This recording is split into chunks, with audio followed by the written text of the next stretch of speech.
Going Beyond is a presentation of Beyond Housing, helping entire communities become better places to live with RareGem Productions. We're going beyond. Today on Going Beyond. On today's show, we're going to talk about the Normandy School District. Lots of challenges, but lots of great opportunities just around the corner. Had a great conversation with someone just a week ago who is going to step up and really orchestrate how we can get all of the people who are serving the district to come together and think around the whole idea of what can we do specifically to support children and find out what each other is doing in this team so that as the school focuses on raising academic instruction, the other organizations can talk about how they're meeting mental needs, emotional needs, housing needs, health needs, family needs, all of those things, but as a collective. So I'm excited about that piece. If we get these things in place, I think we'll have leveraged ourselves to keep going forward. Joining me on today's show is Interim Superintendent of Schools, Dr. Charles Pearson. Beyond Housing is going beyond. That and more ahead today on Going Beyond with Chris Krehmeyer, right after this. Shh, quiet down, man. What they saying? What they talking about? Yeah, not only does trauma and toxic stress affect us physically, it affects the choices we make, and it affects the opportunities that we have. If I grew up in Spanish Lake, the opportunities and choices I would have would be much different from Afton and Sunset Hills. We need to keep in mind that communities under stress and under constant trauma, the choices and opportunities differ. Oh, yo, you gotta be kidding me. All this time we've been thinking something was wrong with us, and everybody looking at us like we just turning up for nothing. No wonder cats is all wound up, worked up, and upset. It's mad stressful out here, and it's making us sick. It's time to thrive. We have to recognize the true cause, the root of what's wrong with somebody. Working not to address the symptoms, but to address the cause. It's time to thrive, be alive and well. I think what's important is for us to be willing to understand what has happened to people. So instead of what's wrong with that girl, it's what happened to that girl. Join this movement at liveandwellstl.com. RareGem Productions proudly presenting the positive. We're going beyond. Welcome to this edition of Going Beyond. I'm your host, Chris Krehmeyer, President and CEO of Beyond Housing. On today's show, we're going to talk about the Normandy School District. Lots of challenges, but lots of great opportunities just around the corner. Joining me on today's show is Interim Superintendent of Schools, Dr. Charles Pearson. Dr. Pearson, welcome to the show. Great. Good to be here. Thank you for the invite. Quick reminder to our listeners, you were asked to be on the school board, the Joint Executive School Board by the state of Missouri. And then when the superintendent announced his resignation not too long ago, you raised your hand, and we all appreciate to step up and be the interim superintendent during this transition period. So thank you for your service to the children of this community. That was the whole motivation. It's all about the children. All right. So let's talk a little bit about, because, Normandy has not been in the news, and some will say that's a good thing. So give us a little update on kind of what's happening. And we're coming to the home stretch of this school year. Again, a fair amount of transitions and some challenges along the way. Not the optimal way for the school year to go, I don't think, from anybody's estimation. But that being said, everybody has, rolled up their sleeves and got to work. So give us an update on kind of where we're at, but more importantly for our listeners, where we're going. I think the frame you just stated is accurate. I have used the analogy both with staff at central office and with teachers and with parents that I've talked with, the analogy of what's next. We're sitting here now. We recognize that the district is in uncharted territory in terms of the initial collaboration with the state. The state is now given, as of December, full control to the Joint Executive Governing Board. So when I came on board, the first thing to do was to get a sense of what kind of processes were in place and then what kind of things needed to be, for lack of a better word, accelerated. I'll say this up front philosophically.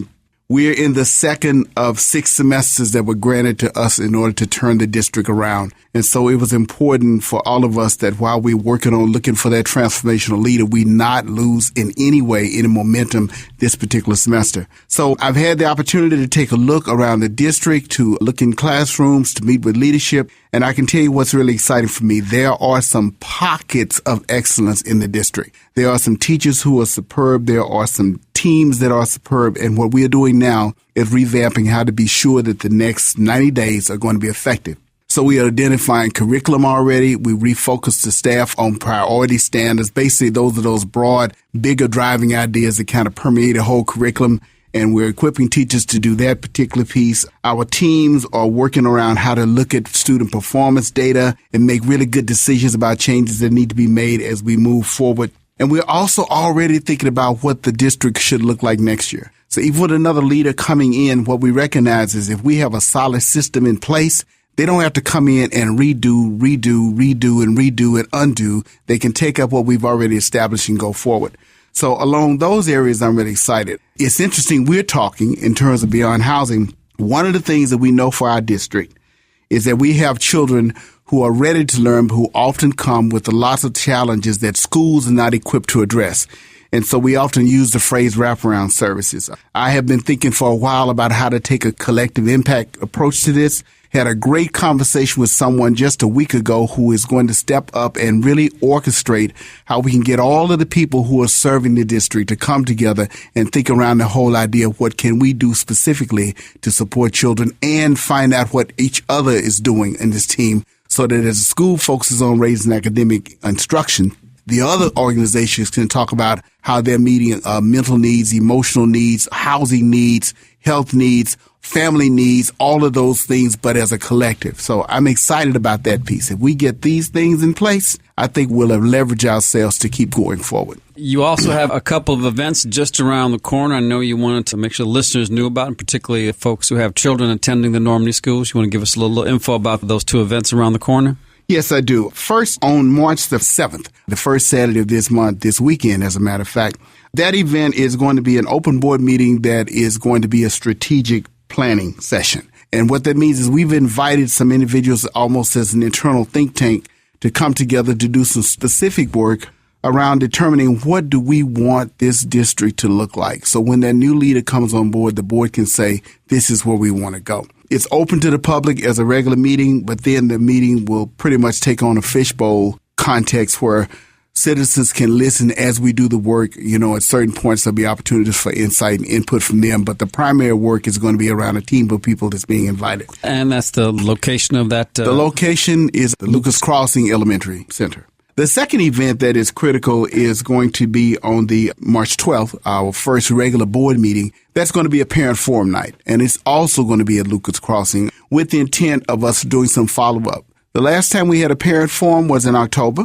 And some parents clearly stated, you know what, some things need to be done differently. We took that under consideration and have been making some internal changes. We want to follow up with those parents first to see what they've seen change. But more importantly, to get input from the parents about what do they think is next steps, how we've been since October, what they'd like to see happen by the end of the school year. That's part of a broader context, Chris. The board recognizes it, and I do as leader, we need to just be getting more feedback. We need to be talking to a lot more people. There are lots of people who care about this district. There are lots of people who have already invested emotionally, physically in the district. They are still here. The 4,000 children we serve are still here, and we want to be sure we're just being more transparent and hearing more and more from them about what they think ought to happen in the district.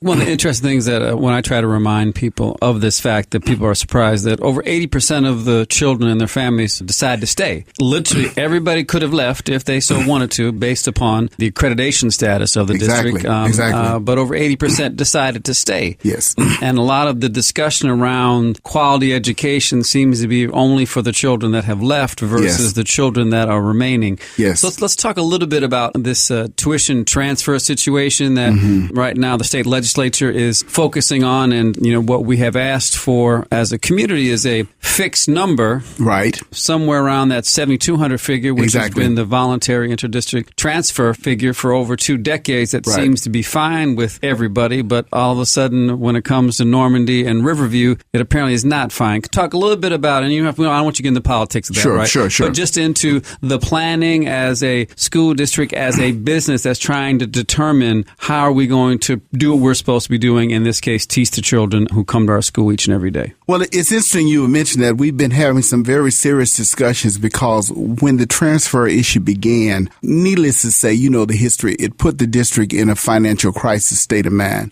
One of the things we recognize, though, is if we're going to move the district forward, we have to shift from thinking about a budget of survival to a budget that supports instruction. So one of the things we're doing right now is identifying what needs to happen in this district instructionally that's going to move the children forward. So when we realign those priorities and realign resources to support those, that's going to be a very different look to our budget. So we recognize the cap of funds we have to work with. but we also know we need to leverage those around instruction. And so the idea of identifying strong teachers, supporting models where they can get support to be stronger and model for other teachers, identifying what resources need to be in place to support the new literacy curriculum we put in, that's our focus right now. So the budgetary implication is, one, we have to change our mental model of how the budget looks with whatever funds we have, because as one person pointed out, we can't cut our way to excellence. And so we need to realign funds, because no matter how long the legislature takes, if we become accredited, that becomes a moot point.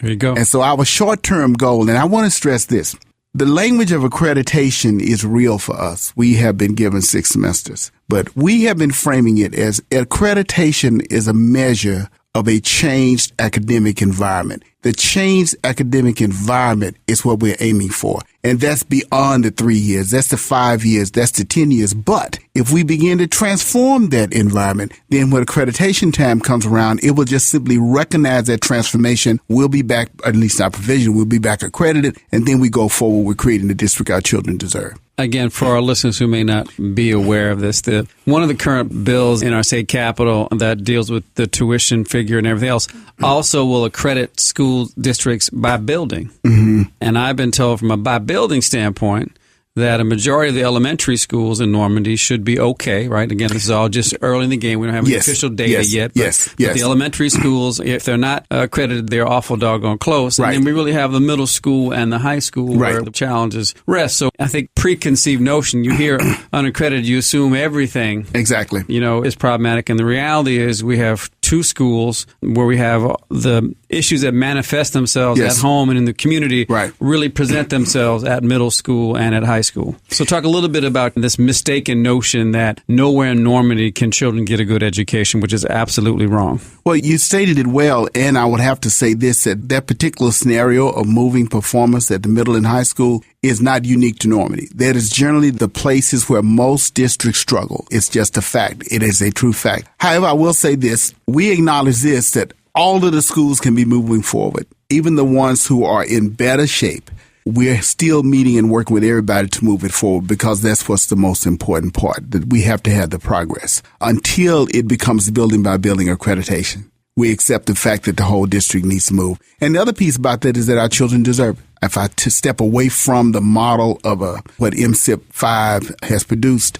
our children deserve, whether they are children struggling or children who are accelerated, they all deserve to keep moving. And that's the big measure. And I think too many adults in this whole scenario have kind of forgotten about what the children deserve, as opposed to what the adults think might be best, as opposed to putting the children in the front of the decision-making process. Yes. So give me those 2 dates again one more time for our listeners where we can gather people, and then I'll ask you at the very end to say what else the district needs from folks out in the community who want to be part of the transformation and give our children everything that they deserve. Okay, the first date would be March 7th, this coming Saturday at Lucas Crossing. The session is going to go from 9 until 1 o'clock. That is a strategic planning session. It is an open board meeting, so everyone is invited. There will be a moment for some input, but the primary opportunity for the day is to pull around 22 people together and have them do some serious work about crafting the next level, what Normandy will look like. And we're going to be using a design thinking model with some facilitators coming in to help us really, really get down to that piece. And Lucas Crossing Elementary is on Natural Bridge, just east of the University of Missouri St. Louis campus. Thank you. March 12th, parent forum, again, regular board meeting, a short business meeting at top.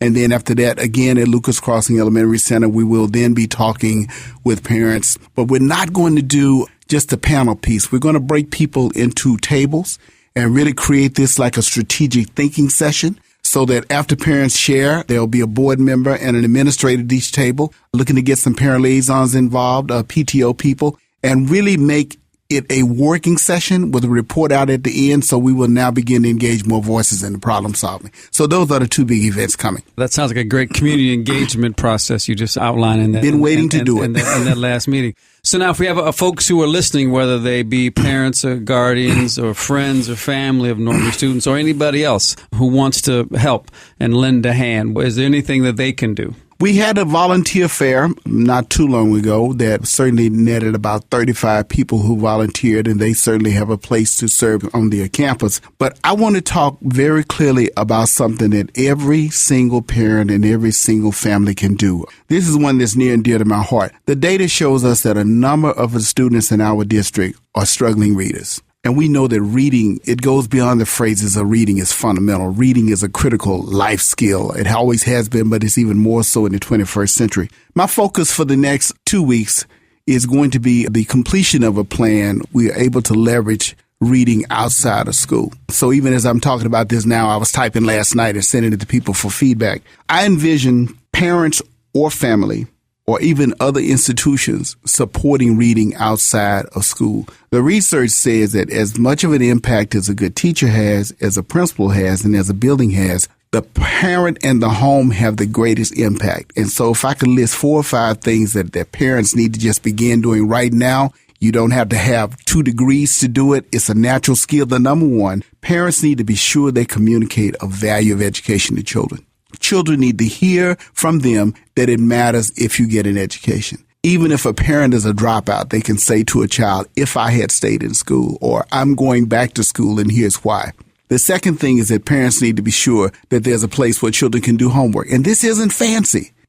Kitchen table, it's about the environment. At the table, no texting for now, no instant messaging for now, no television for now. For this time, we study and work to be sure those children have what they need, and schools are ready to come alongside parents to be sure they have that information. The third thing is children need to be reading every single day. There is no such thing as spring break, we're off, weekend, we're off. We've discovered that for the children we serve, that if they don't read every single day, vacations, holidays, all of that, from 20 to 45 minutes, this is outside of school, beyond school, that they will tend to lose ground with those children who are more fortunate and who have much more exposure to other enrichment activities. So I would say if we could start with those 3 to 4 things, there would be a tremendous leap in terms of our children. The school is already doing a lot to support reading. We have literacy coaches in place. We are raising the quality of the English language arts instruction. We have just partnered with Sylvan. Sylvan has actually tested 2nd through 8th graders in the district, identified students who are going to get some specific help through a reading interventionist, 30 minutes of support of small groups of 5 to 8. But all the information went to all the teachers so that every teacher then will know what kinds of challenges students have around reading. And then we work on supporting them. So the school is doing that piece. But that home piece, and I'll say home and outside of school, we have to acknowledge there's some parents working 2 and 3 jobs. It's real. But then the question comes, well, who else can help you? And in my mind, when I'm putting on paper, what I hope to see happen is that why couldn't reading be happening at barbershops? Why couldn't more reading be happening at libraries? And it's just a matter of us identifying what kinds of simple techniques we can share with parents and what kinds of questions to ask them. As simple as, you read this story. Did this person in the story remind you of yourself at all? Yep. Wonderful. Those kinds of questions, So that would be my closing comment, that we know the power that the community already has. We know that families chose to stay here. You alluded to it earlier. Some left, but many stayed. Most stayed. And others continued to move in. Right. So, Dr. Pearson, it's clear we have to bring you back on the show for an extended conversation. And I know the district is looking for the next superintendent, but I will say this. As long as the district is in your capable hands, I believe that your passion and your commitment for children will help move the district forward. I know you got a great team and you got a whole lot of great people that are engaged and caring about our children.